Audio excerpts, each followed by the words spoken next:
விழுப்புண் பேசிய வீரத் தமிழினம் நம் தமிழினம். சசிவர்ணத்தேவர் யார் அப்படின்னா சிவகங்கையை இவர் தான் நிர்மாணிக்கிறார். நம்ம இப்போ சொல்கிறோம் இல்லையா, வீரமங்கை வேலுநாச்சியார் அப்படின்னுலாம், அவங்க வர்றதுக்கு இந்த ராஜா தான் முதல் காரணம் அப்படின்றத எத்தனை பேருக்கு தெரியும் தமிழ்நாட்டில். வேலுநாச்சியாரே நான் ஸ்கூல் படிக்கும் போதெல்லாம் என்னோடய ஹிஸ்ட்ரி டீச்சர்ஸ் யாரும் வேலுநாச்சியார் என்ற வார்த்தையே சொன்னது கிடையாது. இப்போ ஒரு 20 வருஷமாக தான் வேலுநாச்சியாரை பற்றியே பேசிக்கிட்டு இருக்கிறோம். அந்த வேலுநாச்சியாரை ஏன் மறைச்சாங்க, இப்போ அந்த மன்னர் பரம்பரையை நாம் ஏன் கொண்டாடுவது இல்லை? அந்த மன்னர் பரம்பரை மட்டும் கிடையாது, இன்னும் நிறைய மன்னர் பரம்பரையை நம்ம கொண்டாடணும். ஒரு 200 வருஷத்துக்கு முன்னாடி வீரமங்கை வேலுநாச்சியார் ஒரு பெண்ணாக ஆங்கிலேயர்களை எதிர்த்து போரிட்டு ஜெயிச்சிருக்கிறாங்க. இன்னும் நாம் என்னடா இன்டர்நேஷ்னல் உமன்ஸ் டே, தேர்தலுக்கு ஓட்டிங் ரைட்ஸ் கேட்டனால வெள்ளைக்காரங்க மாதிரி நாமளும் இன்டர்நேஷ்னல் உமன்ஸ் ரைட்ஸ் அப்படின்னு கொண்டாடிக்கிட்டு இருக்கிறோம். இந்த மாளிகை, இந்த அரண்மனை, இதெல்லாம் தான் சிவகங்கை சீமை நமக்கு பெருமை சேர்க்கிறது. இதையெல்லாம் வெள்ளைக்காரனுங்க மறைச்சிக்கிட்டு இருக்கிறாங்க. இதை நல்லா புரிஞ்சுக்கணும். நாம் அவன் தன்னுடைய மன்னர் ஆட்சியை இன்று வரைக்கும் வைத்துக்கொண்டு நம்மளை மக்களாட்சி அப்படின்னு குவார்ட்டருக்கும் பிரியாணிக்கும் ஓட்டு போட வச்சுக்கிட்டு, எந்த தகுதி இல்லாதவங்க எலெக்ஷனில் நிற்கிறதும், எந்த தகுதி இல்லாதவங்க ஓட்டு போடுறதும் இன்னொரு மக்களாட்சியை மாக்களாட்சியை வச்சுருக்கிறாங்க.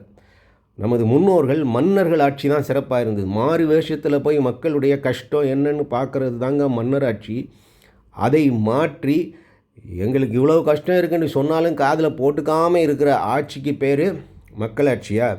மன்னராட்சியை இன்று வரைக்கும் வெள்ளைக்காரன் மட்டும் இல்லை, முஸ்லீம்ஸ் நாட்டில் சவுதி அரேபியாவில் கூட வச்சுக்கிட்டு இருக்கிறாங்க. இன்னும் நிறைய முஸ்லீம்ஸ் நாட்டில் வச்சுக்கிட்டு இருக்கிறாங்க மன்னராட்சி.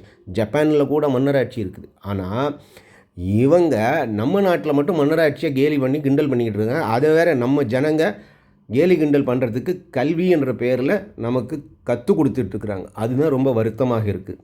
எதெல்லாம் நம்மதோ அதை அனைத்தையும் வெள்ளைக்காரங்க கேலி கிண்டல் பண்ணுறது தான் வேலையாயிடுச்சு. They want to remove everything, the connection with Sanatana Dharma, and this is what they have been doing.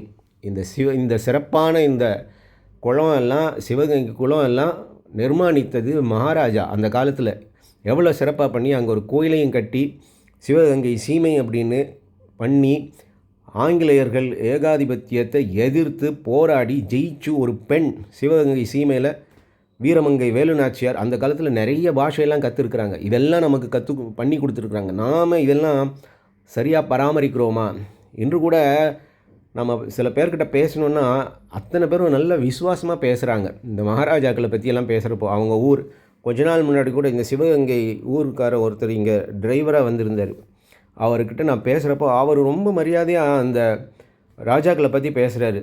இதுதான் நிஜம், இதுதான் நமது மண் வாசனை. நம்ம ராஜாக்கள் எல்லாம் நமக்காக நிஜமாகவே வாழ்ந்தவங்க. ஆனால் வெள்ளைக்காரங்க நம்ம எதெல்லாம் நம்மதோ அதெல்லாம் கேவலப்படுத்துகிறது அவனுடைய நோக்கமே. அது மதமாக இருந்தாலும் சரி, மொழியாக இருந்தாலும் சரி, மன்னராக இருந்தாலும் சரி, எல்லாத்தையும் கேவலப்படுத்தி போயிட்டுருக்கிறான்.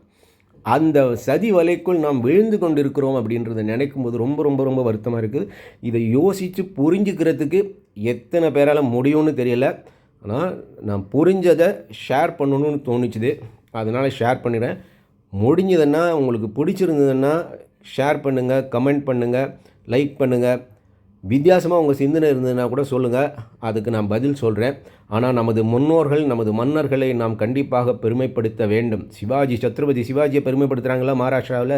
நாம் பண்ண வேண்டாமா? நமது மன்னர்களை கண்டிப்பாக பண்ணணும்.